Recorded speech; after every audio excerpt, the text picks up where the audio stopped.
গণপ্রজাতন্ত্রী বাংলাদেশ সরকার পরিচালিত একমাত্র রাষ্ট্র জীবন বীমা প্রতিষ্ঠান জীবন বীমা কর্পোরেশন এর জীবন বীমা সম্পর্কে সঠিক ধারণা পেতে ভিডিওটি সম্পূর্ণ দেখুন। আসসালামু আলাইকুম ভাই।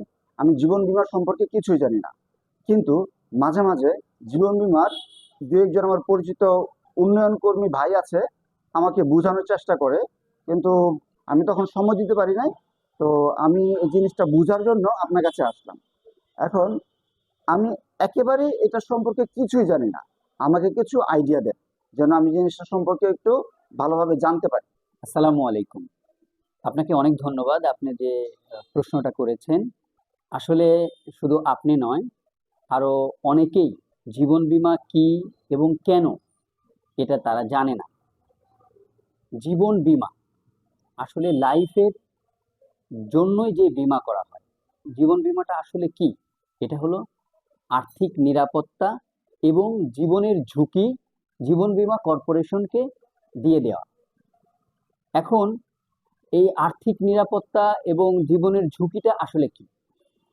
আমি যে বিনিয়োগটা করছি আমার জীবনের জন্য বা আমার অন্যান্য পারপাস, আমি আমার অন্যান্য যে বিষয়গুলো আছে সেটা মেটানোর জন্য যে আমি এখানে বিনিয়োগ করছি, এই বিনিয়োগের ফলে শুধু আমার বিনিয়োগই না, এখানে আমার জীবনের ঝুঁকিটাও আমি জীবন বীমা কর্পোরেশনের কাছে দিয়ে দিচ্ছি।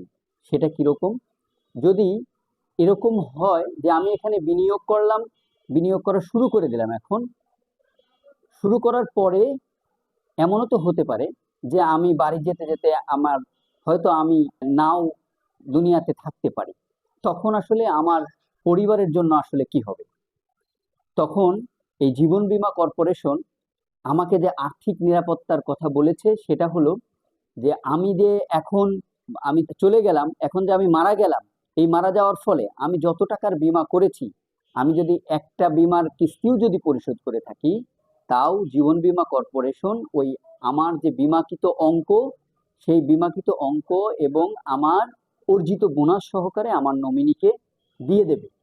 এখন অনেকেই মনে করে যে শুধু মারা গেলেই হয়তো জীবন বীমা কর্পোরেশনের টাকা হয়তো পাওয়া যায়। আসলে বিষয়টা এরকম নয়। কারণ আপনি আমাদের কাছে যে বিনিয়োগটা করলেন, এই বিনিয়োগের ফলে আপনি এখান থেকে যে প্রফিটগুলো পাবেন, সেটা কিন্তু আপনি বেঁচে থাকলেও এই প্রফিটগুলো পাবেন। বরঞ্চ আপনি যখন বেঁচে থাকবেন তখন কিন্তু আমাদের বিভিন্ন পলিসি রয়েছে, যেমন 3 কিস্তি বীমা রয়েছে, বহু কিস্তি বীমা রয়েছে, বিবাহ বীমা রয়েছে, শিক্ষা বীমা রয়েছে, পেনশন পলিসি রয়েছে, আরো অনেক পলিসি রয়েছে। তবে এগুলো বহুল প্রচলিত এবং মানুষের কাছে সবচাইতে গ্রহণযোগ্য। যেমন আপনি যদি 20 বছরের একটা পলিসি নেন, তাহলে আপনার 4 বছর অতিক্রম হওয়ার পরে কর্পোরেশন আপনাকে বীমাকৃত অঙ্কের 10% অর্থাৎ 10% আপনাকে ফেরত দিয়ে দেবে। এর পরবর্তীতে প্রতি 2 বছর অন্তর অন্তর কর্পোরেশন আপনাকে টাকা ফেরত দেবে, যার ফলশ্রুতিতে আপনি বিমাটা যেন আপনি কন্টিনিউ করতে পারেন, চলমান রাখতে পারেন। এই কারণেই কিন্তু কর্পোরেশন আপনাকে প্রতি 2 বছর অন্তর অন্তর 10% করে বীমাকৃত অঙ্কের টাকা আপনাকে পরিশোধ করবে। এভাবে বীমা শেষ হওয়ার আগ পর্যন্ত কর্পোরেশন আপনাকে বীমাকৃত অঙ্কের 80% টাকা দিয়ে দিবে। এর পরবর্তীতে কর্পোরেশন যখন আপনার বীমা মেয়াদ শেষ হবে, মেয়াদের পরে আপনাকে যেই বীমাকৃত অঙ্কের 80%-এর পরে যারা 20%, 20% প্লাস আপনাকে বোনাস দিবে। তার মানে আপনার হারানোর কোনো কিছু নেই।